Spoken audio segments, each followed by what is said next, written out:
Welcome to this latest episode of Japan's top business interviews. I'm your host, Dr. Greg Story, president of Dale Carnegie Training Japan. My great pleasure to welcome an old friend, and actually, I was his client. Welcome Jim Weisser, who is the president and co-founder of SignTime here in Japan. Jim, welcome. Thank you, Greg. Appreciate your business in the past and look forward to your business in the future. Yeah, well, we're going to find out about what SignTime does, so maybe we can do something there. That sounds good. So, Jim, you know, you're a serial entrepreneur. You're a VC now. You've done an amazing number of things. You're a big wheel in the American chamber. I know that, amongst other things I probably haven't come across. But how on earth did you get to establishing business in Japan, becoming a VC in Japan? How did that happen?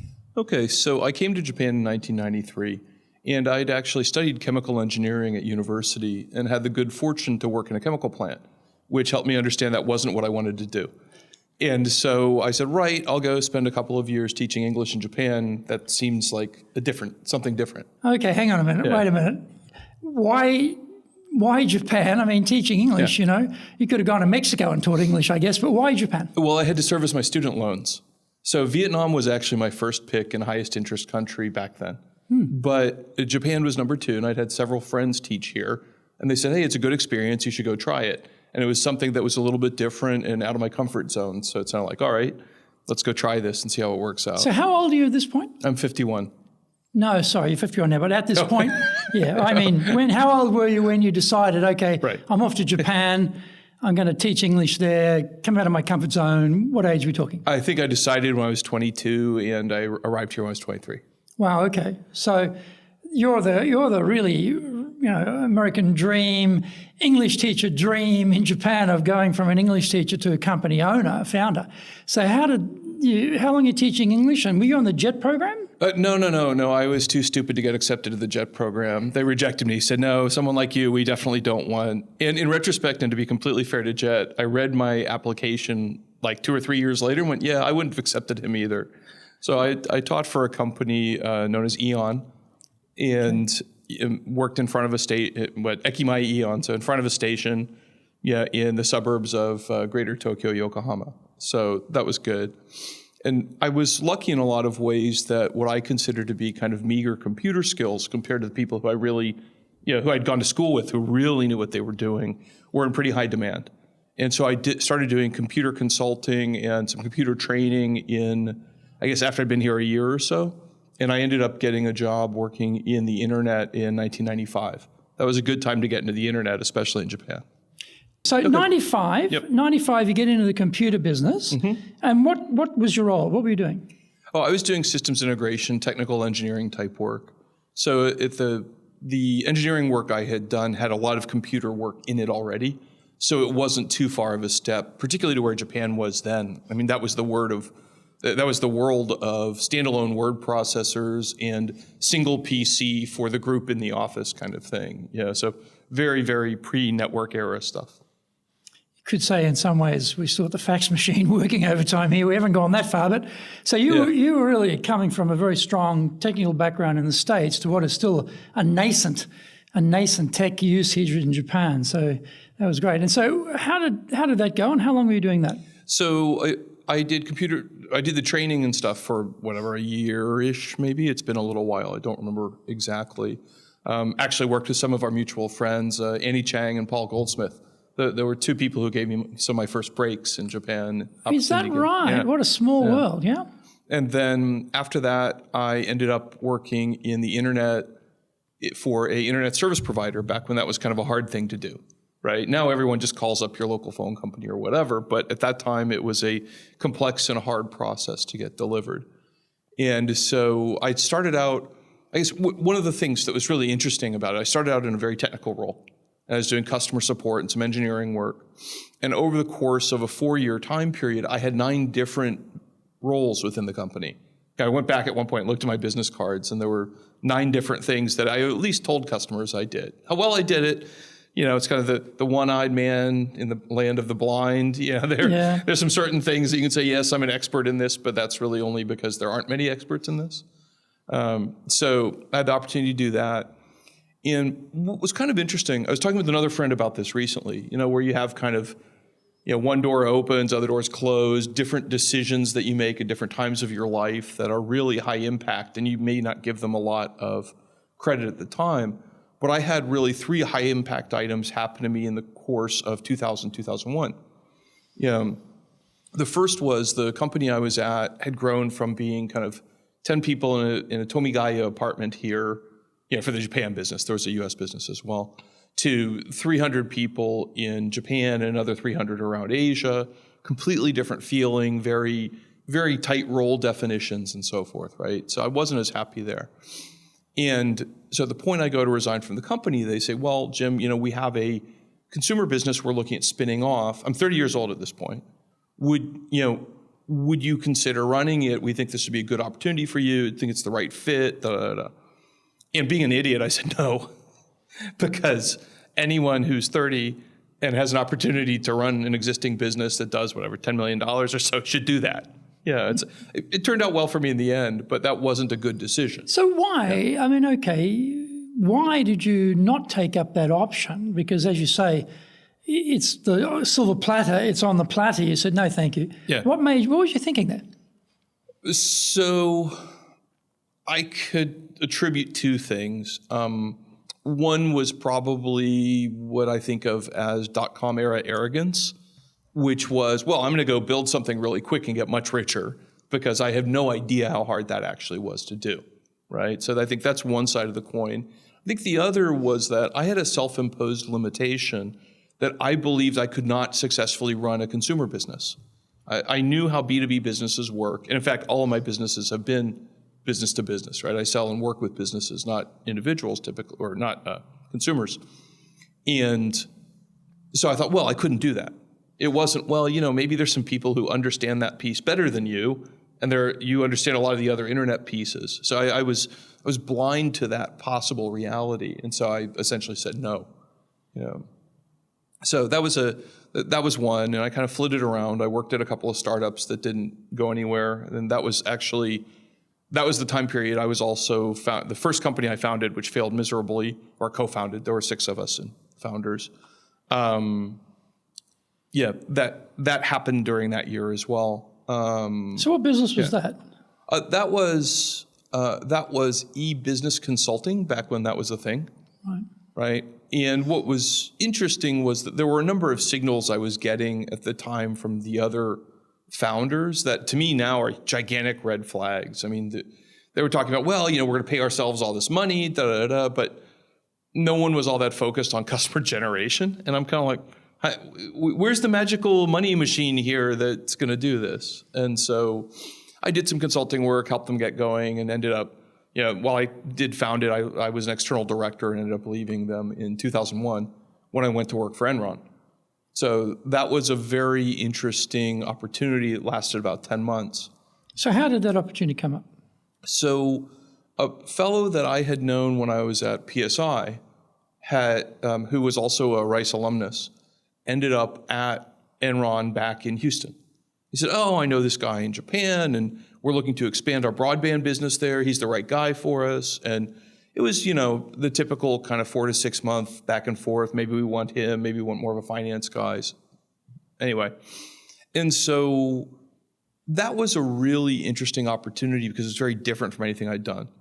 And I really have to be thankful that I had the chance to go learn about structured finance at Enron, right? Now, I was, fortunately or unfortunately, I wasn't one of the people very high up in the organization. So I didn't necessarily learn all that much about illegally structured finance. But there was a strong finance component to everything that they talked about and how the whole business was run. Or as Jim Chanos, the famous short seller, once described it, it was a hedge fund on top of a bunch of pipelines. So that was good. And during that time, actually, after maybe 3 or 4 months after I joined, one of my very good friends from PSINet, who I had talked to maybe a year or 2 earlier, at the point I was leaving, I said, if you guys... PSINet was the consultancy you formed with the 6 co-founders? No, I'm sorry. That was the business-to-business internet service provider I worked for. Oh, prior to that? Yeah. Okay, yeah. Gotcha. So I told the core team, several of the core team, hey, if you guys go start a business, let me know. I want to work with you again. And here I am like 4 months into my Enron gig. And they say, hey, we're kind of putting the band back together. And I say, guys, you've known this was coming for a while. Why didn't you talk to me 3 or 4 months ago? Before I made a commitment, or even, talk to me 6 months from now, right? But in that first 6 months, I didn't feel like I could I hadn't given it a real try at Enron, right? And so they went on to take that company and IPO it in Japan on the Osaka Stock Exchange, and they all did very, very well out of that. And several of these guys are still kind of close friends of mine now. So that was the second, what I think of as, I hate to say opportunity missed, but really good outcome that if I'd gone down a different path, I might have had. That one maybe was less obvious than the first, but when I look back on what would I tell someone, what's the key learning on that is the team's the most important thing, right? So if you have a team of people you work really well with and they say, hey, we're going to go do this thing, you should go do that thing if you think you'd enjoy working with them again. Back to the jockey, not the horse, you're saying. Yep. And that's actually, you were talking, and we'll talk about it later, but that's pretty much my view on angel investing as well. And so, these guys did that. And then at the point that Enron collapsed, which was 9 months later, people forget how bad like the end of 2001 through kind of late 2003 was as a job market. And so I flitted around after Enron. I did some consulting. I looked at working with some other companies. But what I found was the positions that were available to me didn't match the image of myself, right? I'd been a general manager of 2 different businesses, one when I was at PSINet, one at Enron. And the positions that were coming were 1/3 of the comp that I had before, and entry-level sales doing cold calls. And it's like, well, it's not that that's outside of my capability, but that's not a job I'm going to take. And so that was actually where I started my second company, which was more consulting and advisory. And from that, I believe we probably knew each other then, but we weren't working together very closely at that point.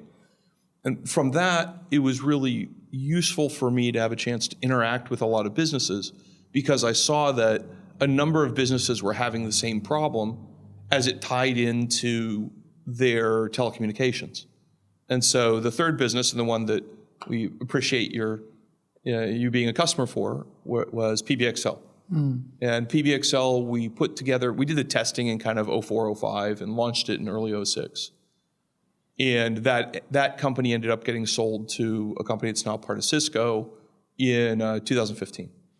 Okay, so you had it for quite a few years. You've had about quite a good chunk of years there before you sold out. And so, Jim, let's just pick up the story, and then we'll come back and talk about leadership a little bit. So, what made you sell out, and then what did you do after you sold out? Right. So and this is very interesting for people who are thinking about starting businesses. Like the exit. Yes. Is always the question mark. It's, we're going to create this company. Great. But how do you monetize it? How do you exit? When do you exit? Right. Can you talk a little bit about that? Yeah, and I really strongly prefer the term exit to sell out, just for the record. There were several things for us, and we'd always tried to build PBXL into an enterprise. So the first business that I really ran with, the consulting business, the only way to generate really more revenue or more upside with it was to work harder. So there was a linear curve essentially on the more hours I spent, the more I made. But then you also had problems about, well, how do you scale that? And how do you do these other things? And when I've been at PSINet, we had a lot of hosted and regular recurring revenue clients. So I thought, okay, I want to figure out a business model that I can do that with. And so that's how we got into the PBX hosting business, right? So PBX, for the people who aren't across it, are business phone systems. And this was hosted VoIP or hosted PBX or whatever was fairly common in other markets, but not in Japan. And was that something you did by yourself, or did you have partners at that time? How did that work? Right. So I had a co-founder who had some technology people, and we kind of helped put things together that way. He wasn't involved in the day-to-day, right? But he did provide a chunk of the initial financing and some lines of credit later as we ran through the business. And so that was really valuable to be able to kind of leverage that at the beginning. Yeah, it's a bit hard when you've got to pull out of your own financial resources to expand a company. And getting finance out of the banking system here, not that easy. Well, particularly at that point, I mean, the Japan market now is much easier, I think, for both bank finance and for venture finance. But at that point, venture people would do loans to you that you had to personally guarantee. It wasn't just the bank who had a personal guarantee on a loan. But if you took venture money, you're like, oh, yeah, well, so you're putting your name on this as a guarantee, right? It's like, wait, guys, that's not venture investing. That's a different type. So. Yeah, and so what was the impetus to sell or to exit? Oh, right. So there were a couple of things that went into that. Part of it was that it had been a long time, right? You know, it's almost 10 years in just that. If I count the inception period, you know, it's basically 10 years running that business, and that's twice as long or more than twice as long as I'd worked anywhere else. And when we set up the business, we thought, okay, great, this is an obvious good thing to do. It'll just be, you know, sell like hotcakes. Didn't. It didn't really spend as much time on distribution probably as we should have thought of originally. Or looking back at it now, there are several pieces that, you know, you kind of look at and go, okay, could have done that better. What I would say, though, is that we were looking at taking external funding in 2014. So, you know, we had survived Lehman, which was an awful time to be in business in Japan, as you know. Yeah, I'd be interested to hear your experiences at that point. But mine were every time we signed a new customer, an existing one would shut down. It was literally one for like 16 months or so. Yeah, and then so we get through that. We're basically back on our feet, and then we have the earthquake and nuclear power disaster, where things kind of crater again. We get through all that, and at that point, we're going out to take external funding. And we had some interest in funding, but we had 4 different companies express interest in, well, what if we just bought you? You know, would you be willing to sell the whole thing? You know, part of it is that the transaction costs for larger companies to do a deal, you know, while you might want it to be, we'll just buy some equity, blah, blah, blah. They're like, look, you know, the cost of doing 100% or 15% is the same. And we can't justify 15% for the size of, you know, what we carried on our balance sheet. It's just a dumb move. So those conversations started in 2014. We had an agreement in principle in 2015. And then we closed it in November 2015. You didn't think to go to an IPO, or just it was too hard to scale it to get to IPO level? I mean, there were several things about it. I think it's changed a little bit, but if I were going to IPO, I'd want to be, say, a $30 million business maybe at a minimum, and have better profit margins than we were. You know, we were spending all our money on growth. So we would kind of we'd run barely in the red for a year, or barely in the black for a year, and then in the red, and it's fairly typical for small companies in Japan to jump back and forth between. Well, I think I read the numbers, something like 70% of Japanese companies are not profitable. 70% is a big number, but a lot of that is tax avoidance too. Well, they're putting a lot of stuff through the company books so that they don't have to pay tax. But still, yeah, I know what you mean. Yeah, so please go on. Well, when you have a growing business, you want to reinvest in the business, right? Yeah. So running a loss-making business may be the right thing to do. However, after the Japanese banking disasters of the late 80s through the 90s, a large portion of the cleanup was focused on, are you profitable? And so you end up with this kind of thing like, well, we want to spend more on growth, and this will bring this blah, blah, blah in the future. And like, look, profit for us is binary. You either are or aren't. And if you are, you're a good credit risk. If you're growing revenue and have a single yen of profit, you're considered to be a reasonably good, maybe not great, but reasonable credit risk. But if you're growing revenue twice as much and but are -1, right? You're in the red by 1 yen, that's a big deal. So the sun's shining. Jim, would you like to borrow our umbrella? Exactly. Very much so. It looks like rain. Can we have our umbrella back, please? Yeah, we want to repossess our umbrella now. Thank you. Repossess our umbrella right now. Yeah. So anyway, there were several learnings I had out of the sale, but one of the big ones was if you're going to sell to an overseas buyer, you maybe agree to initial terms remotely or whatever, but when you go through the process, don't do the back and forth remotely. Do a couple of runs through, you do some legal cleanup, then we would have saved 3 or 6 months of time and hassle by 1 or 2 one-day meetings where we sit down and say, right, let's just go through this and get this done. So what was the difference? Why couldn't you do it remotely? What would have been the X factor there of being in the same room that would have sped things up? Well, I think when you're doing redlining back and forth, there's a tendency to get too much into the details of things. All right, losing the big picture. You get very much into, we gave you that, so you should give us that. And it's like, well, let's go back to the big picture, and are we implementing against that big picture or not, right? Mm-hmm. And so I think that was part of it. I think there were other things that I didn't understand that were happening on their side that, also mattered. Mm-hmm. And so yeah, that was fine. It didn't hurt me, right? But it was just it was kind of sitting in purgatory for 10 months. And when I look back at it, it's like I really didn't handle that well from a negotiation perspective, because I gave them a free option on that time period, right? Mm. Where it was, look, we're hitting our numbers. We've done the performance we said we were going to do. And so I had de-risked it by 2 quarters basically for them versus their initial stuff. The other thing I didn't realize that when I look back on it was that the budgets that we were kind of putting together, the future budgets that we were putting together to sell the company were the budgets I then ended up having to hit, post-sale. And I did think one thing that I now understand is the first year after the acquisition, I would have had to be flat. I said, look, from N to N plus 1 year, our growth is going to be taken up by trying to integrate our stuff in with you. Your management overhead goes way up. So yeah, I don't know if that's helpful or interesting or not. No, it's very well. For a lot of people who have never been through that process to understand some of the pitfalls and some of the hidden dangers, it's good to hear that. And so you eventually.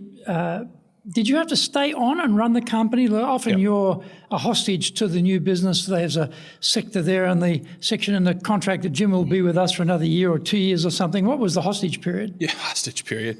Another one of my friends called it, he said I was serving my sentence. But it was a 3-year period. Wow, that's long. It was. And there were a lot of backloaded incentives with it. And one of the other guys I talked to who had also sold his company to these folks made me realize the mistake in my negotiation path with it. I should have said, look, the stock of the corporation is X. So what you're buying is this historical thing. My retention is Y. That's a different thing. Now, I understand they're contingent. You're not going to buy one without the other. But you can't intermingle these two. So your Y was contingent on the X. And vice versa. The stock sale was contingent on my future employment agreement and so forth. Right. And it's one thing for other entrepreneurs to watch out for is it's very tax disadvantageous to do it that way. Right. Because you get capital gains treatment on the stock, which is typically pretty low. Right. But you typically will get salary treatment on the further incentives. Right, which is a much higher tax rate. Yeah. If you want to be successful as a leader, do the Leadership Training for Managers course. All companies need people who can both manage and lead. Leading people screams out for real skills in communication, dealing with all different types of people, being excellent at innovation, planning, delegation, handling mistakes, doing performance reviews really well, and inspiring and motivating the team. Do the Leadership Training for Managers course now in either Japanese or English.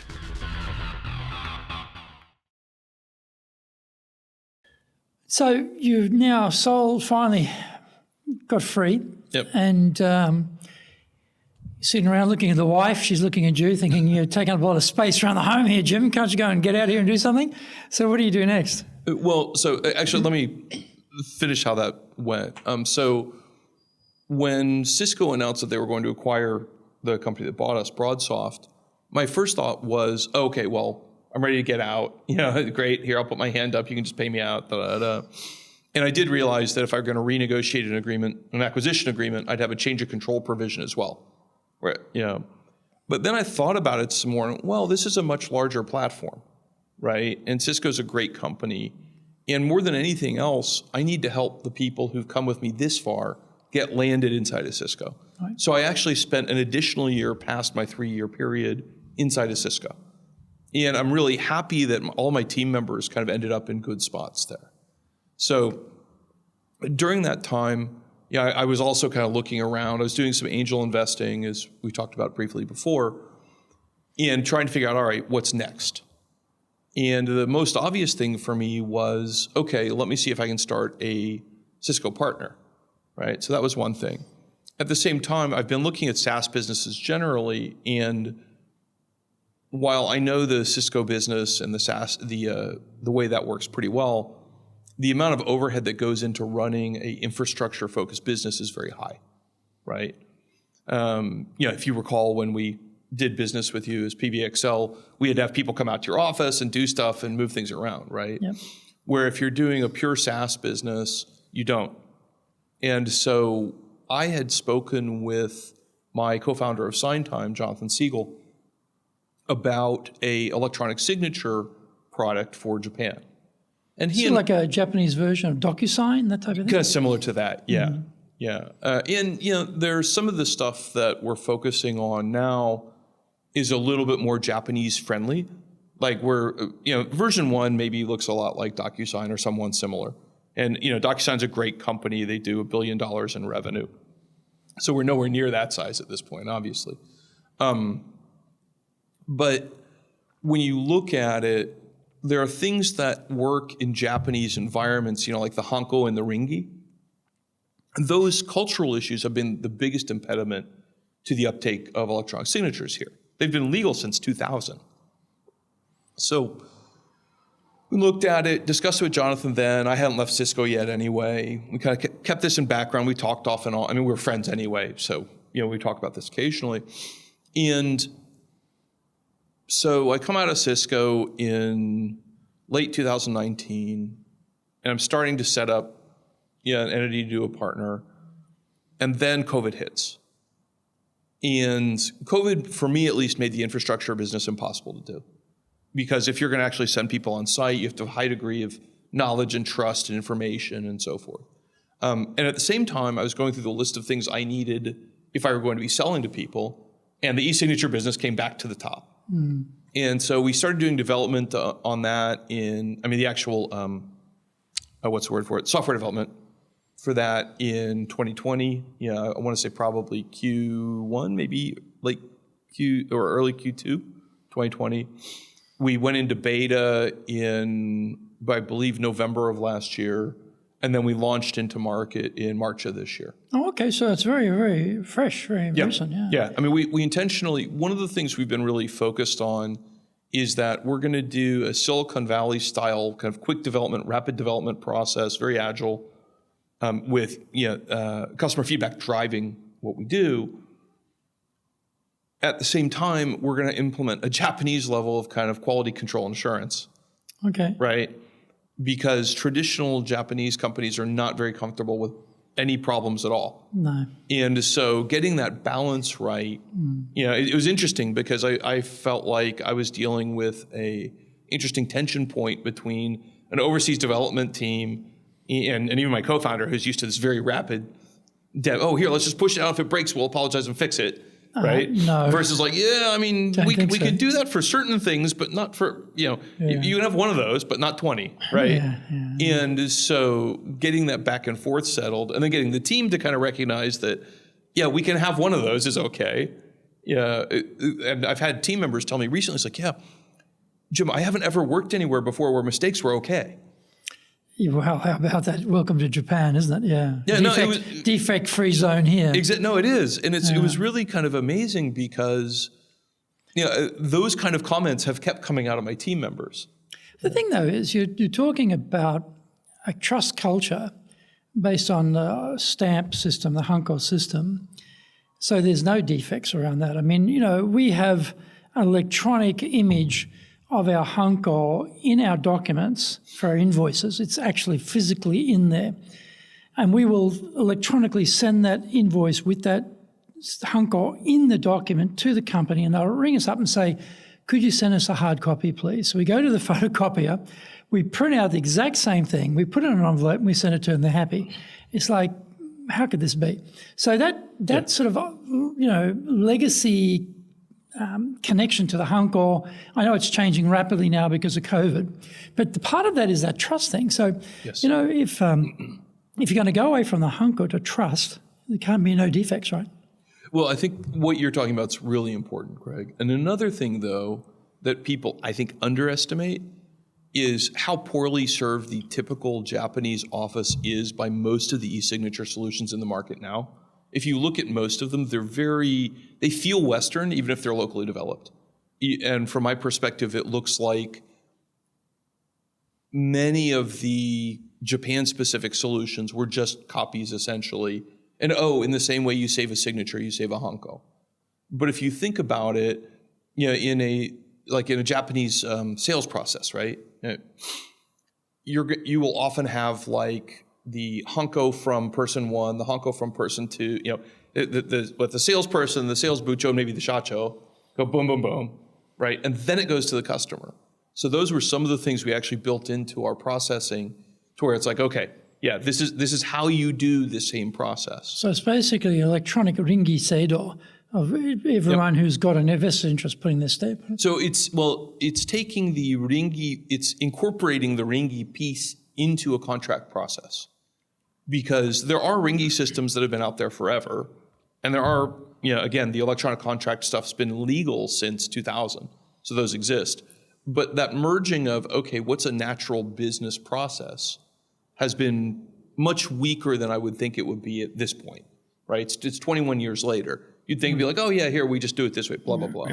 But we've gone and we've talked to many of the major Japanese trading companies, and they have all these announcements of, we've partnered with this company or that company, and we say, yeah, how did that go? We saw your announcement from a year or two ago. And they said, yeah, the Gemba hated it. Gemba is kind of the factory floor, the actual workers using it. Our planning group thought it was great, or the guys who cut the deal thought it was great. But the actual people were like, this is not natural. This is not how we do contracts. And so I think there's definitely an opportunity there. And there's also, I think people underestimate how much is still done in some mix of paper, email, and then what I think of as our biggest competitor, which is actually print, sign or stamp, scan, send, right? And there's nothing inherently wrong with that if you're comfortable with sending insecure documents that way and then not knowing how to track them later. One of the things that we've seen show up for a fair number of our kind of mid-sized customers is they really like the fact that we're the contract repository for them. So anything that's been signed, it's there. Right. Is there a blockchain component of this somewhere? Yeah, we also have a blockchain component as well. So that's kind of, we're getting a little ahead of the game on that one. We've had 0 customers sign up for the blockchain option. So far. Yeah, but when I look at the blockchain capable smart contracts that you can do with kind of an Ethereum base and tying that into a normal contract, I think there are very, very interesting possibilities there. I take it even one step further. I think if you use very simple machine learning and or AI with a little bit of training, it's not that hard to take a 20-page contract and generate a 1-paragraph or 2-paragraph business summary, right? Things like, when is the auto renewal going to happen? When do I need to terminate by? How, what are my penalties for this?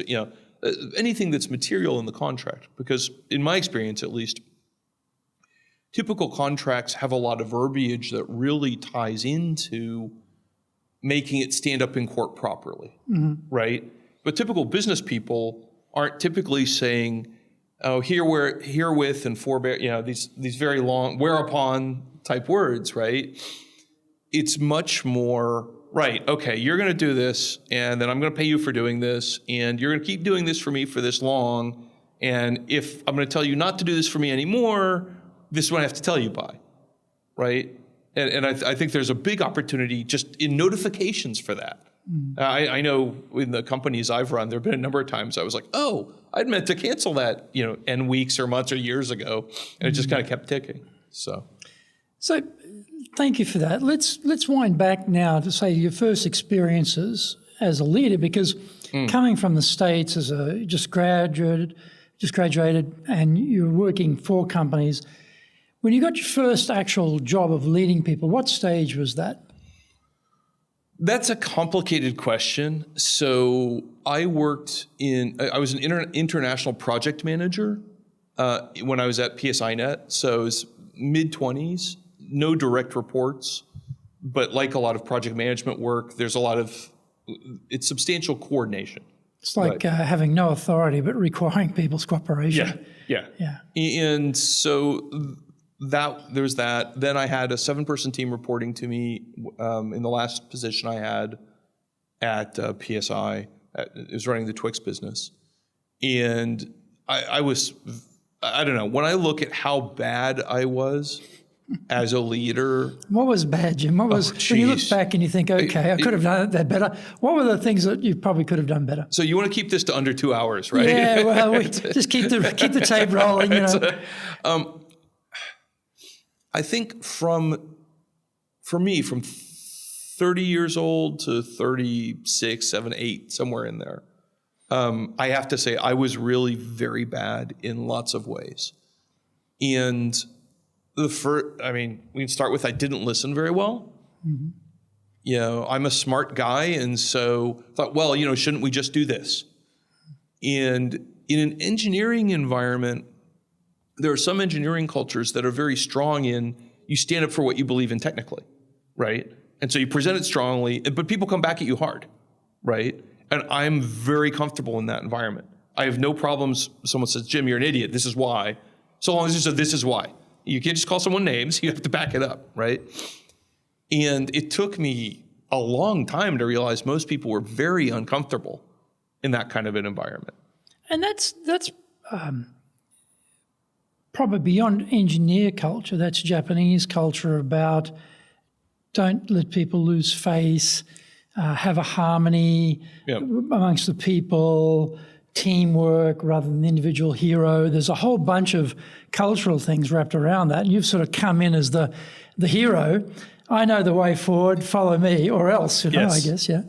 Yeah, it was really, but that was the only mistake I made, right? Yeah. And when I think about it now, it's interesting to me to see where I really failed. I value interpersonal relationships very highly. Yet I didn't develop them for the people who work for me. And I think I had a very autocratic mentality about it rather than saying, okay, what makes sense here? What do you think? Right? Now my staff tend to complain. That's my standard response to anytime they ask me what I think. It's what do you think? Complain's not completely correct. They tease me about it. But I thought I had most of the answers when I didn't even know the problem. Right. What do they say, isn't it, in Japan? It's not, they're not worried about what's the right answer. They're worried about what's the right question, which is an entirely different way of looking at business compared to what we grew up with in the West. We've got to have the smartest person in the room, has the most knowledge, the best insight, produces the best answer. This is the way forward, as opposed to, well, before we even go there, what's the right question we need to answer? And that's a completely different starting point, changes everything. Yeah, I think you're right. I think that's, and we also, I'm not as certain about how you grew up, but I know that there's a strong hero culture in CEOs, right? This CEO did all this stuff. Mm-hmm. And that's, often when you look 10 years later, that CEO also did a lot of things that ran the company into the wall because you weren't focused on, long-term outcomes.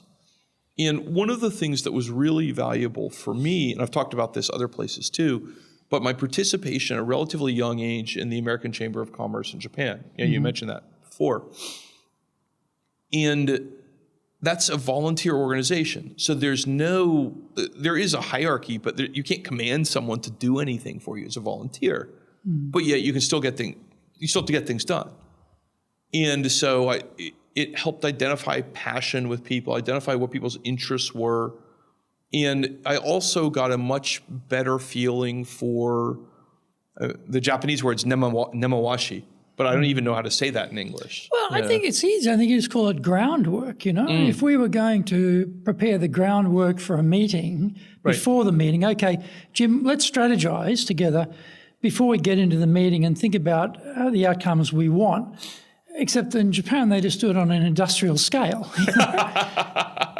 Yeah, well, and in Japan, it may also be a little more formalized, where we're going to have the meeting to talk about the meeting, right? Yeah, and so the meeting is merely a formality that we all agree. And where's that hunko? Let me put my hunko on that ringy there. Yeah, well, actually, to your point earlier, one of the customers we were talking to said, yeah, for a real sales deal, that's a ceremony. So we want to have physical paper for that, but there's a lot of other paperwork that we have to do that we're very happy to do electronically. Anyway, so when I look at it, I over-respected people's privacy. You're talking about your staff? Yeah, my staff. Okay. Rather than ask them, how are they doing, what's going on in your life, and so on and so forth, I was like, well, it's not my place to ask. And that's very much a Western way of thinking. That's certainly how, I grew up. I mean, I can't imagine any of my bosses ever asking me anything personal. They want to know, where's that report, where's the money, what's happening with that project. That's like a Western divide there, isn't it? I think that's a really good point, Craig. And I'd expand on that even a little bit more to where in the U.S., you have a professional community of people. And they're not all at your company, right? I've known you, and then I worked, I knew you when you worked over here, and then you moved over here, and I moved there, and, but yet there's still a professional community. There's also a separate social community where in Japan, the company is very heavily the professional community. And so a bunch of people inside the company, people in the ring around the company, if you think about it from a solar system kind of view, where, these are suppliers that we like, or vendors or partners and so forth. But the number of people that you find who work at major Japanese company 1, who know counterparts at major Japanese company 2, is surprisingly small to me. Or if you go to tech, it's like, I know this guy at Facebook who'd worked at Apple, who done, you just go through this list. And there's a lot of cross-pollination, or not cross-pollination, but because there's a lot of motion, you have a sense of community among these people that that you've worked with in different ways, shapes, and forms. It's interesting for me. We talked before, I'm a member of Tokyo Rotary, and the thing that always amazes me there is the inter-family connections amongst the membership. These are people running big companies, but invariably they have gone probably to the Keio University or Waseda or Todai or these sorts of very elite universities. They've got this sort of alumni thing happening at one level. They've also got relatives, the elite tend to intermarry in Japan. I'm talking about the super elite now, because that Rotary Club, last time I calculated it, it had like 10% of the CEOs of the biggest companies in Japan in the one club that meets every Wednesday, and so it always astonished me, and generationally too, because a lot of the people there will have, their grandfather will have been the first Rotarian, and then their father, now it's like they have that tradition. So all of that stuff sort of going on, which you don't normally see in Japan because you're not really into that group, but I happen to get that view into it. So I understand what you're talking about, like that community, and we're like a mura, we're like a little village, aren't we, the foreigners in Tokyo, Tokyo's a big town, but it's a very small town if you're in that foreign community at that big company level or at that sort of professional level. And so, you tend to know everybody, basically. Right. Yeah. So what other mistakes did you realize later? Well, that probably could have been done better. Geez. So let's see. Boy, we're revisiting painful moments. So there were... Could be cathartic for you, don't worry. Yeah. If I start crying, maybe we'll need to edit that out. I got the tissue here. Yeah, you got some tissues for me. The thing that I really underweighted, and how much of this is my personality and how much of this is coming from a fairly non-hierarchical American approach, I don't know.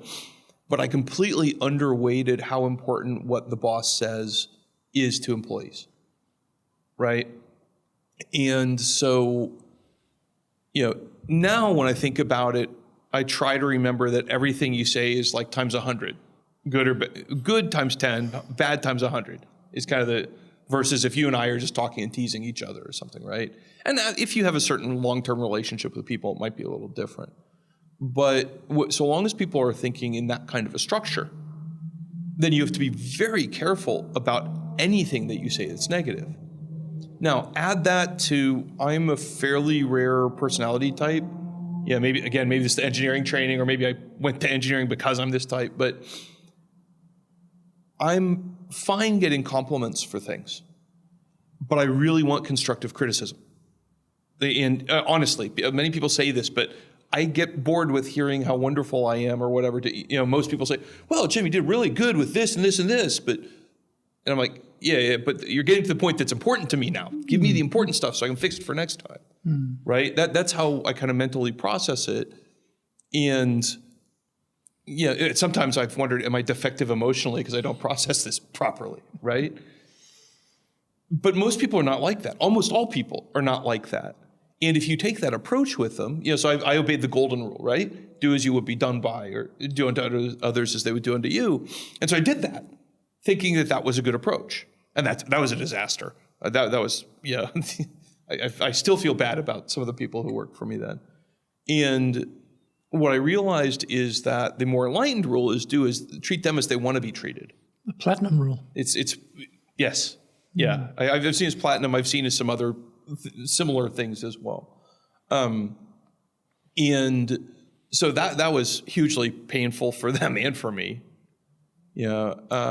There's a line there, though, Jim, because if you're running a business, you're responsible for the P&L, you're responsible for the whole operation, and you have to have a certain arrogance and ego around what you believe. Because if you don't have that, you won't be able to have the mission, vision, direction set and go for it. If you're second guessing yourself every moment, you won't do anything. So there's a line there between having that sort of, I know what I'm doing idea, and having that confidence, say, right, we need to go this way, and then take everyone with you. And as you say, going across the line into, I brook no criticism or anyone straying from what my dictum on what we've got to do. Don't push back on me, I'll tell you what to think type of thing. How do you get that balance right between having that self-possession, belief in yourself, but also having the openness to accept that you may not be fully cognizant of everything you need to know? Well, so Greg, I'd say, first of all, you've known me a long time. I suspect that you will not be surprised to hear I am irrationally self-confident. Yeah. So, I've had some success. I've definitely had a bunch of failures. But this predates any of that, right? And so maybe again, it's a wiring thing. Maybe it's an environment thing. I don't know. And so I've never had to worry about, dithering on decision-making. Now, I have become more inclusive in how I do this, right? Getting back to the laying the groundwork kind of thing. And also, I've read a lot about the wisdom of crowds and multiple voices getting heard. And because I really value diverse experiences and opinions, right? One of the things that has helped me with that was being very, okay, here's the vision, here's where we're going to go. And the team's like, yep, here, we're just going to go. And then if I screwed up, it's also my job to go to the team and say, hey, I screwed up and we're going to change and I made this mistake. And so I think it's really important to hold yourself accountable. And I was just thinking that's That's a trait which a lot of leaders don't have. They have all the confidence and the self-belief, but if anything goes wrong, then it's scapegoat time and how it's everyone else's fault, not theirs. And it's all, protecting themselves and protecting their own self-image, right? So that's, how do you get to that point of being able to open up and say, yeah, I thought that, but it didn't work, and that's on me. Yeah. Well, I guess I'm not certain is how I'd start, but I started thinking through it and went, some of the best people who play baseball are 300 hitters. So 30% of the time they're successful what they do, right? And that's exceptional. So, okay, can I do better than that in decision making? Probably. I should, hopefully, right? All right, well, let's look at another comparative. If you look at people who are traders, right, for financial services, very, very good ones will have a trade weight experience in the mid-50s, right? So that means they're failing more than 40% of the time on the specific things they try.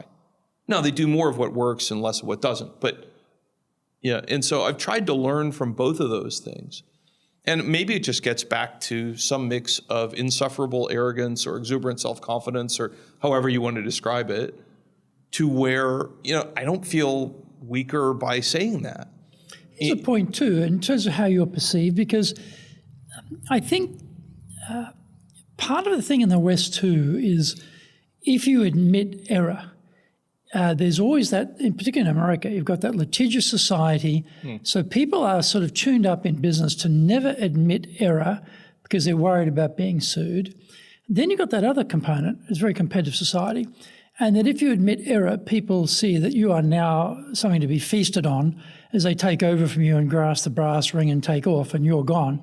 So this sort of self-protection thing is there too. But how about Japan? I never got the impression in Japan that there were those litigious pressures or the people going to climb over your body to get the brass ring if you admitted a mistake. I always felt in Japan that they were more happy to see the human element of you admitting an error and being big enough to admit that, and people not to take advantage of that or to think lesser of you. That was been my experience. How about yours? That's completely consistent with my experience. To that, in SignTime, we hired a new employee recently, and I sent an email to someone or CC'd someone, and it wasn't in the tone that I wanted. Back to that, 100 times negative, 10 times positive. It was marginally negative to everyone, but it's to someone who was a great employee who does stuff right. 99 much more frequently than I do. Her success rate on choosing things is much better than mine. And then, I realized that I'm like, boy, I was a real jerk. Let me fix that. And so, you can't unring a bell. But I sent an email and said, hey, you know what, guys, this is not really I'm not demonstrating the leadership qualities I want to demonstrate. My apologies to this person. She did the right thing. And I want to encourage more of that, because it gets back to encouraging people to, do stuff, take initiative, make mistakes.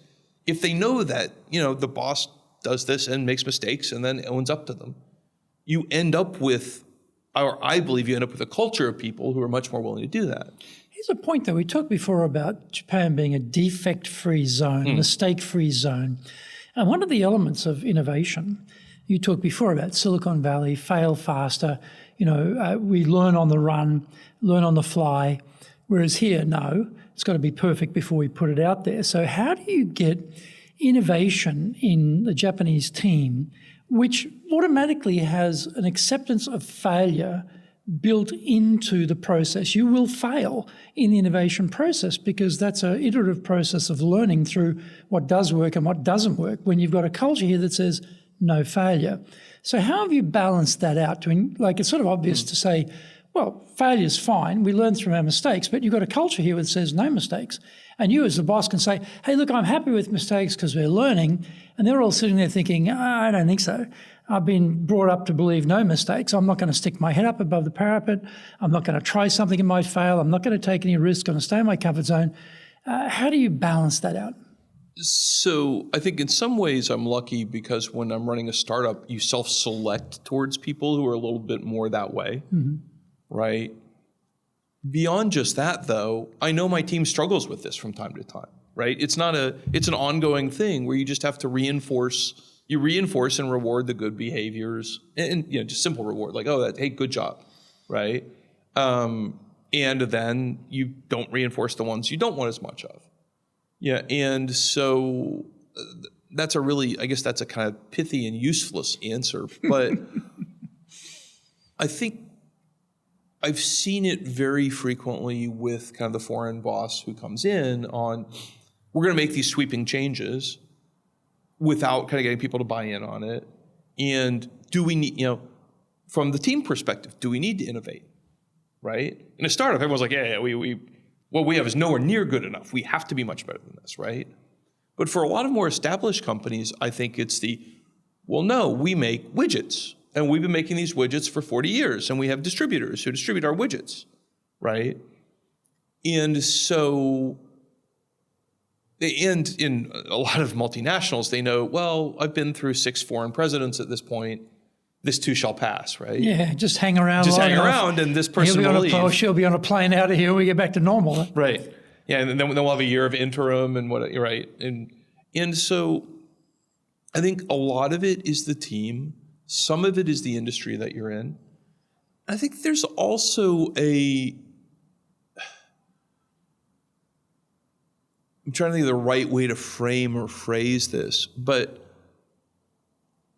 I've seen other people be very successful, do a lot of listening right when they start, right? And they talk to everybody. Yeah, and maybe you can't do that if you have a 60,000 person organization, but very, very few companies are actually 60,000 people, right? If you've got a few hundred, you can go talk to everybody. And you just kind of take notes and you listen, and you can worry about language barriers and whatever, but I've seen very good listeners who speak no Japanese. Yeah, and who are still able to get a sense of what's going on and a feeling and so forth. And I think you can just ask simple questions like, well, what are 3 small improvements we can make? Nothing big. And start the conversation that way and keep going. Okay, well, those seem pretty reasonable. Are there any big things we're missing? Are there any things our customers hate? If you were a customer, would you be happy being our customer? Right? Because Japanese customers, as you know, the acquisition takes forever. But once they're used to paying you, you have a lot of momentum. There's a lot of inertia in the relationship, and frequently counterparties will take advantage of that. And so, okay, well, how do we become like their preferred vendor, not their, vendor?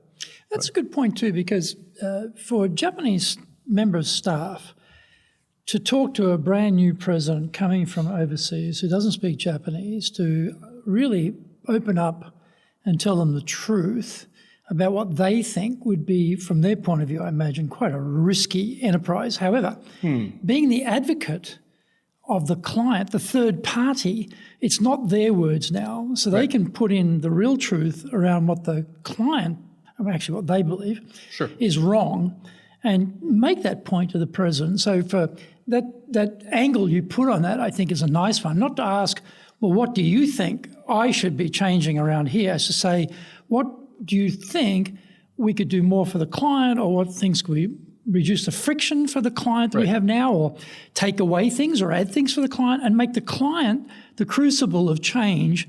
And that person would be very happy and very free to talk about what the client thinks, and probably what they believe too. So a good angle on it, I think, for people. Well, anytime, particularly if you're a junior person and the president calls you in, that's like oh my God, I remember. Am I going to get fired? No, right, I'm going to get fired. And even when I knew I wasn't going to get fired, even when I knew, it just wants to talk to me, I don't know how old I was, but probably till I was 30, unless I had a scheduled meeting which I knew about and it was about X, that, he wants to talk to you. Your initial thing is to, you clench up and you get all nervous. Yeah. But that's a good point to think about that, because, a lot of Western culture is a lot more flat, not so hierarchical. collegiate in that professional sense of collegiateness, whereas Japan's very hierarchical. And so we're coming in with that sort of flat hierarchy mindset, and they've got a very big vertical hierarchy mindset. So this point you made before about being careful what you say and how you say it, and also the person you're dealing with and how you interact with them is something we have to take into consideration. Like, I was just reminded of something you said earlier. We had an all-hands meeting here recently. We've had like 2 in the last year and a half. Right. And we're talking about a particular thing, and I, reviewing the marketing, I said, well, look, we don't really have an Instagram account for Dale Carnegie. Maybe that's something that doesn't really work for us. And I was sort of putting it out there as an idea. But then I heard later they had taken that as, well, the boss is against Instagram.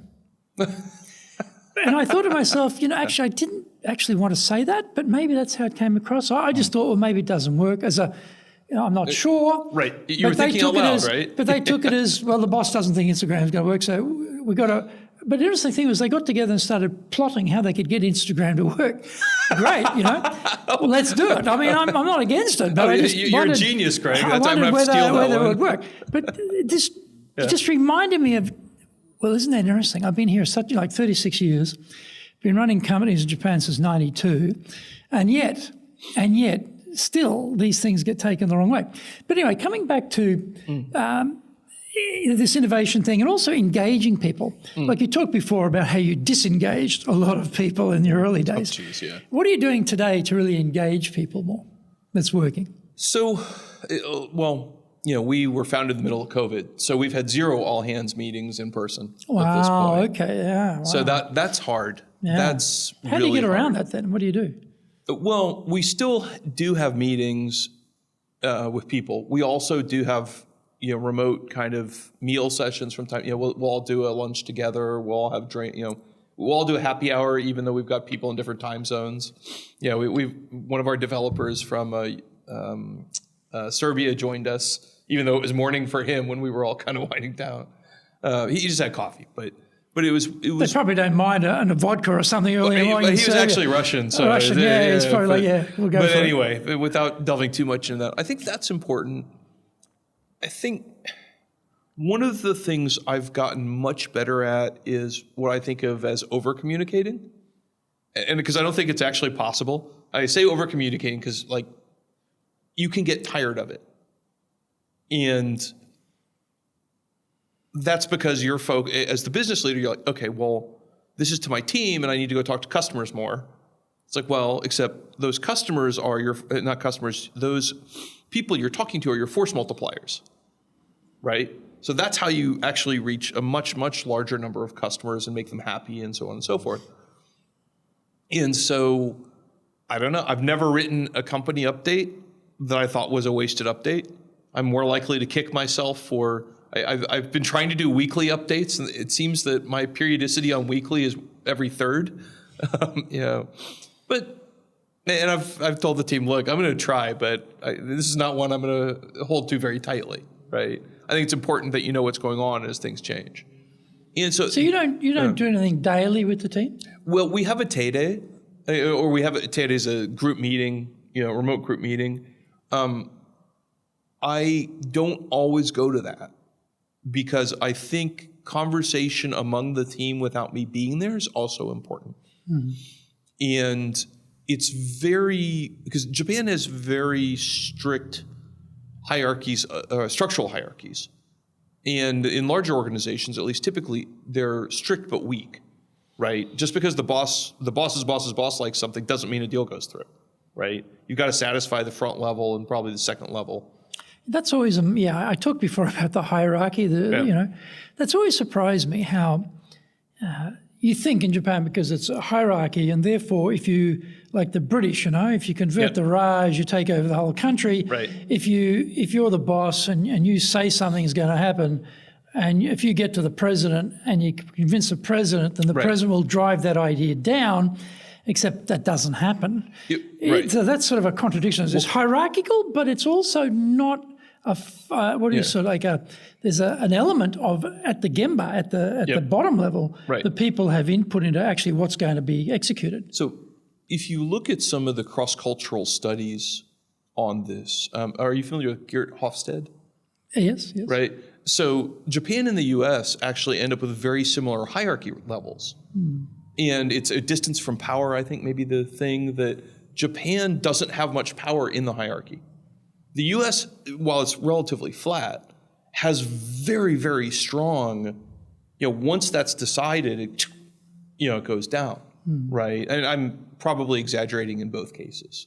Particularly in founder-led companies, you tend to have a lot more push or drive. But that's the piece that I think a lot of people don't get. It's like, I met the president. Well, good. He likes my idea. He likes my idea. The orders Great. will be rolling in anytime soon. Right. It's like, well, first of all, is the president the right person to like it in the approval process, or is it the kaicho, or is it the jigo bucho, right? Don't confuse this title with the one that you're most important, or don't confuse the person you've met's title in English with the person who's actually going to decide whether this happens, right? And as well, I think, figuring out the right ebb and flow within any structure, I think it's always some mix organic and some mix, some piece overlay, right? You go into it with ideas, and then it kind of works out a slightly different way than the original idea, and you just, you adapt it as necessary. Are you doing business with Japan? Do you really know how things work? Japan Business Mastery provides the answers. Do you have the right networks and know how to create them? Do you know how to get on the same wavelength with Japanese buyers? Do you know what being trustworthy looks like from the Japanese perspective? Japan Business Mastery is based on more than 30 years' experience in Japan and will become your go-to guide. Want to succeed in Japan? Buy Japan Business Mastery now. Comes back to that Ringi Sato system, doesn't it? Like, you talk to the president sends the message down. The people at the bottom then task someone to investigate and do the due diligence on that particular project. And the president won't interfere with that. That's their job. He's got presidential stuff to do, like golf. Yeah. And so they're running around seeing if there's a consensus that they can build, finding out if there's any problems, anything explosive that might be a future risk, that they take a very careful look at the due diligence, maybe a lot more than we do. And if they've actually come to the conclusion that this will work and it's something everyone can agree on, Ringi Sato, they all stamp on it, then it goes back up the chain and then it's agreed and away we go. But, just thinking you're talking to the president, I know I met, I was at a French event, French chamber event. I met this Japanese president. They're in the lumber business. I went out to Kibucho in the middle of nowhere to meet the guy and having this talk, and he called the two HR guys up to his office, and I went through the same thing with them, and he says, okay, well, take, you guys sort it out with Greg, I email those guys. So that contract's closed, right? Call those guys, nothing. Nothing, like just absolutely nothing. And there's a classic case. The president called them up and said, take care of this with him. Went nowhere because there wasn't any working with them first to get it sort of signed off on, and then away we go. They just went, so it's always a bit of a shock in Japan to think that hierarchical system doesn't actually help you that much if the company's big enough. If it's small enough, it's a bit different. Small enough, she or he is the president, one-man show, this is what's going to happen, make it happen, done. Yeah, I mean, in a 100-person organization, there's probably 3 real decision makers. There is the shacho, the president, the president's assistant, and maybe the head of general affairs, Those are, for most things. For you, it may be a little bit different, but I think those are probably the ones that would be nurturing. Head of HR. Well, but general affairs is going to be usually that is going to incorporate that, right? So I think you really were very correct in that the lower level investigation piece, because the best deals that I've had done while running businesses here for me were ones that were focused on, we'd get a call out of the blue from some very junior person at a very large company, right?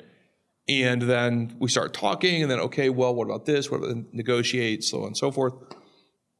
And I remember we did this with Fujitsu when I was at PBXL. And we're like, Fujitsu, wow, this is great, right? We're all going to be rich. And it turned out to work really well because we started at the right level and we worked up. And then, and the thing that I kind of learned somewhere along the lines of this too was, particularly as a smaller company, don't send the president too quickly. Right? It's like, no, you need to have the lower levels interact and then the bosses bring their bosses. And, and in a small company, it's like, look, we can only even pretend to have 3 layers of boss, right?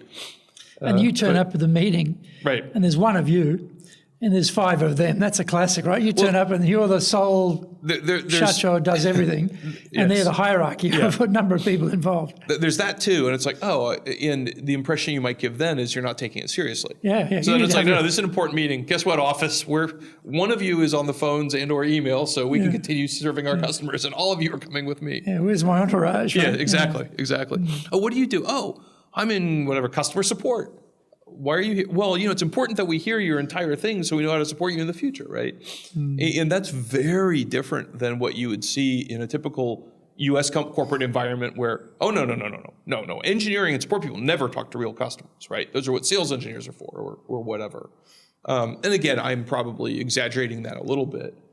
But I've had, once we were acquired, actually, I remember some of the conversations I had with people in the U.S. They're like, oh, yeah, they don't need to know that. Was what some of the engineering people told us to tell Fujitsu. And I was like, yeah, guys, that's not a very good answer. So, but they're more detailed than any other customer. Yeah, I understand this. This is, welcome to Japan. They will always be more detailed than any other customer. Yeah, you can't, I've always thought, you can't it's almost impossible to be too formal in Japan, and it's almost impossible to give them too much information in Japan. Well, it's interesting you say that because we were strategizing on winning the Fujitsu deal. I sat down with my head of sales, and he was also a business partner at that point. And he and I said, well, what about this? What about that? And we made a conscious decision. It was his insight, not mine, so I'm stealing it. But Dominic was like, look, we can't beat whoever we're competing with on detail, right? So we'll answer any question they ask us, but we're not going to try to prepare, a 500-page tome that nobody reads, right? Yeah. But what we will do is we will be amazingly responsive. Mm-hmm. We're going to be same-day response on everything possible, and within one day, on 24 hours beyond that. Where a larger or even a mid-sized Japanese company, you're inside their OODA loop. They can't. They end up trying to orient on what you're doing if you're moving that quickly, right? Mm. And if your counterparties are looking for how they'll evaluate your technical service delivery based on how quickly your salespeople respond. Yeah. Right? It's like, this company wants our business is paying attention. Yep. Yeah. So. And that's the thing too. I find that we have a little mantra in our company here that in our business at our size, we have to have a strong sense of urgency. We have to be the speedboat. We cannot be the oil tanker. Right. And that mantra came about because I was never satisfied with the sense of speed we needed to have in this marketplace. And my team, I always think they just need to be quicker and more agile, and we got to go faster. So we have this every day. We do a thing called the Daily Dale, where we go through a vision, mission, value, our mantra, motto. We go through, Dale Carnegie principle. We go through top 3 priorities for every person who's visiting us. Who are we visiting? Right. Motivational quote. Done. Every single day we do that. That's great. And to keep repeating this, because I use this speedboat analogy. It took them a long time to work out what I meant by oil tanker, because they don't understand that an oil tanker takes, this is like one of those common perceptions. Of course, everyone knows an oil tanker, right? Didn't understand that an oil tanker takes a very long time to turn around because it's so huge. They didn't know what I was talking about. Right. I had to explain the oil tanker analogy here, right? But now they get it. And I'm constantly using that speedboat metaphor. I say, hey, look, got to be the speedboat. Yep. Got to be like we'll be in an online meeting, right? And there's something comes up. We need someone. I'll ring them up while we're meeting. I'll ring them up. Hey, listen, we're meeting now. What about it? And right there and then, because I've got to demonstrate to them. This is how we've got to roll around here. We've got to be fast. We've got to be. Right. So, yeah, getting people to have that sense of speed, I think, for particularly small companies, is very, very important. No, I think that's really right. And I like the way you've structured your kind of daily. Yeah, we call it a daily Dale. Yeah, you know? Your word choice, I'll defer to you. Well, Dale Carnegie. I know, it makes sense. It makes sense, right? But it's one of those things where having that structure, I think in the meeting makes a lot of sense. And it also helps avoid, you get a pattern for it. So long as you're getting the key pieces out of it that you need, you do well. Actually, a question I was going to ask you is, how do you handle delegation within your team? Well, the thing about delegation for a lot of people is they've given up on delegation. Leaders don't delegate much because they've tried it and it didn't work. But often it's we say a poor tradesman blames the tool, not their own skill. Yep. So because they didn't delegate in the right way, it didn't work. So therefore, delegation per se doesn't work. It works just fine.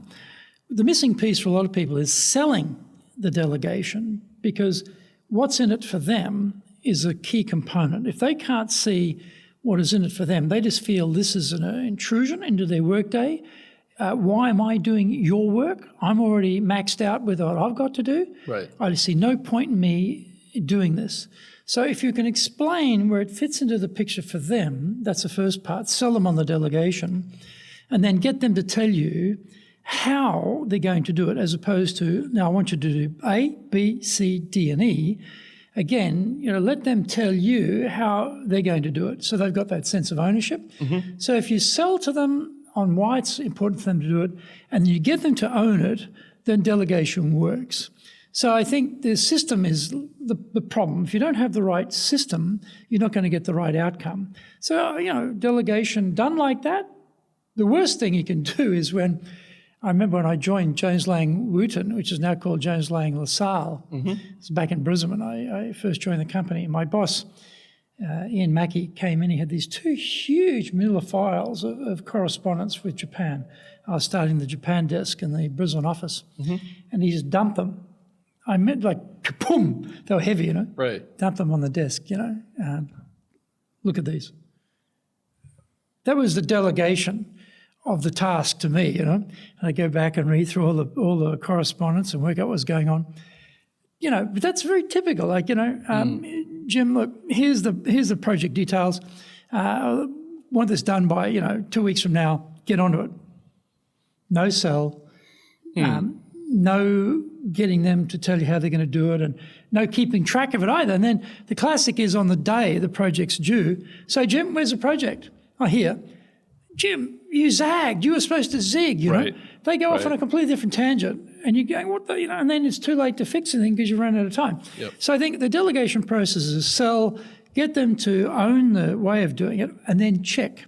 Check that you think they're zigging, but they start zagging. No, we need to go this way, and keep them on track without taking it back and without micromanaging them is the key, I think, for successful delegation. So if you're doing all of those things, then it's going to be a successful delegation. But vast majority of people just dump the 2 manila binders on your desk and say, I want this done by 3 weeks from now. Right. And then you never hear from them again until it's time you realise that, you wanted it done that way. Right. Oh, I didn't know. Right. I thought it was better to do it this way, and they're just tearing their hair out, right? So that's what I think for delegation always works well. Right. Yeah, I think we're fairly similarly aligned on that. I think there's a couple of pieces that may do a little bit differently. The way I think about my role, particularly in the tech companies that I've been leading, is that any role where the responsibility is falling on me outside of maybe vision, there's a vision component, and then there's kind of a financial operations component that any president has to have. But anything else that I'm doing, I'm probably the worst person in the company to do it. But you have the self-awareness to know that, It's the which is important, isn't it? look, I think it's just I'm self-aware about it, but it's also reality, and I'm the worst person to do it. And, maybe if that's all I did, it might be okay, but it often ends up being, the task most likely to be delivered late is the one that is number 4 on my inbox, right?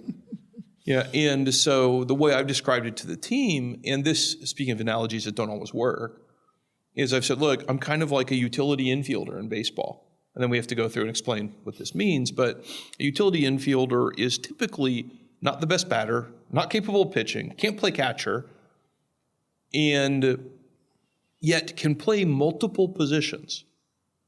Just probably not as well as anyone who's a specialist in those positions. So essentially, I'm a generalist, right? And I'm a fairly capable generalist. And so at the point that there's enough work that we can justify hiring someone to do it, I'm happy to move that to someone else's responsibility, right? I think the other key thing for me on delegation is, if particularly if someone goes the wrong direction, I'm like, oh, wow, boy, I really messed up. My apologies. This is what you've done is really good, and you've really delivered against what I asked you to. My vision statement to you wasn't good enough. So you're taking responsibility and accountability for that. That's buck stops here. That's again, I don't think that's so common, to be honest. What do you mean you took it that way? I told you what I wanted. You got it wrong. So Jim, if we're going to give some advice to someone, they're about to get on a jet plane somewhere. Well, actually, not now, but one day when we can travel again. Sometime. One day, they're going to get a Zoom conference. Yeah, they're going to get on a Zoom call. They're going to come to Japan and run the operation, right? Or they've already just arrived. If they could even get here. Yep. What would be 3 pieces of advice you'd give them? Well, I would start with the caveat that free advice is worth what you pay for it. I would say that when I think about what we've talked about today, the key component for both of us running our businesses has really been a willingness to listen, right? So the kind of listen, over-communicate, talk a lot about what you're going to do. If you ever took speech in high school or college or something, it was, tell them what you're going to tell them, and tell them what you told them. I think that kind of mantra is a very important part for what you're doing, even if there's a language gap, because communication can happen, cross languages. I think that's a really key one. I think the identification of people who are doing things and are effective inside of your company may not align with what their English skills are. Yes. And I see this frequently with people new to Japan. Yeah, and in fact, not just people new to Japan, but people hiring from overseas, they hire based on English skill because this person knows a bunch of buzzwords rather than, well, okay, can you tell me who you know at, like in my industry, who do you know at Fujitsu and NEC and which parts of NTT? Don't tell me you know somebody at NTT. Yeah, 300,000 person organization. Right, 300,000 person organization. Oh, you know someone in this lab up here that doesn't actually buy anything. Oh, you know these people who are the core blah, blah, blah. Okay, that's good people to know, right? So I think focusing on outcome or results or whatever, from what they've done, and again, along with the listening. And then the third thing is, I think that if you're going to change things, you're definitely going to change things, otherwise you probably wouldn't have been hired.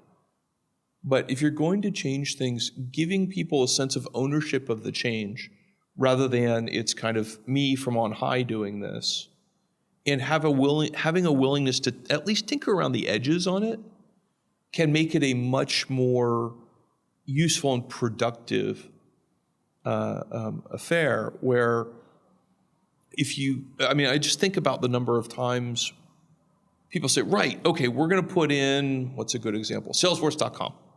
We have a global Salesforce instance, and this is how we do it. Okay, well, guess what? Your global instance of Salesforce, you haven't added how to pronounce the person's name in Japanese, or you don't have the right address fields, or you only have zip codes because it's a U.S. style 5+4 rather than Japanese style 3+4.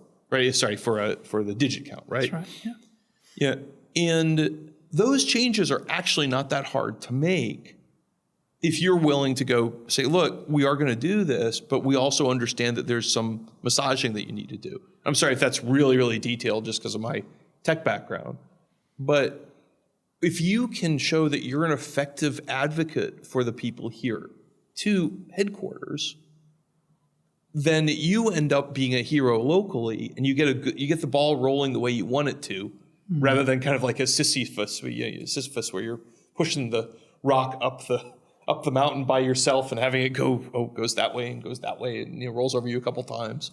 Having other people pushing the rock with you makes it a lot easier. So yeah, I guess again, to summarize it, communicate, build trust, and remember that not only are you going to be driving change here, you're going to be advocating for the people who work here. Yeah, advocating for the community who you're working with. And that's what they expect you to do. You're the guy or gal who's going to go back to headquarters and explain Japan to them, because the people I've dealt with or are dealing with have got no clue, and it drives them crazy, and they're sick of it, basically. Yeah. Well, Jim, thank you. This has been fascinating. Really enjoyed, and even though we've known each other a long time, I learned so many more things today about what you're doing. It's been great. So thank you. I really appreciate it, Greg. It's it's funny, like you were saying, we've known each other 20 years or something. Yeah, but it's a long time. This is one of the few times we really sat down and talked about business concepts and leadership, and so it's been really nice for me. I really appreciate it. Yeah, thank you.